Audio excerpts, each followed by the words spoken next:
আসসালামু আলাইকুম। আজকে আমি আপনাদেরকে জানাবো কিভাবে কক্সবাজার অথবা চট্টগ্রাম থেকে রংপুর বিভাগে যাবেন।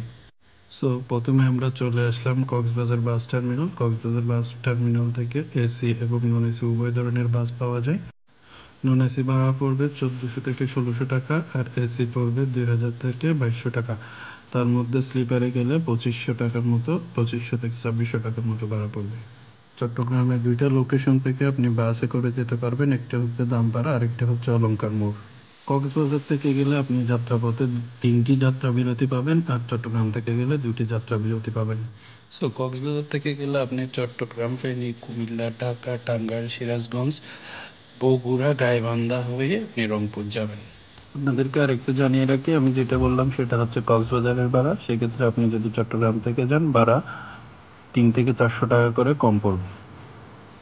কক্সবাজার থেকে আপনার যেতে সময় লাগবে 16 থেকে 18 ঘন্টা, আর চট্টগ্রাম থেকে সময় লাগবে 14 থেকে 15 ঘন্টা। দেখতে দেখতে আমরা পৌঁছে গেলাম রংপুর।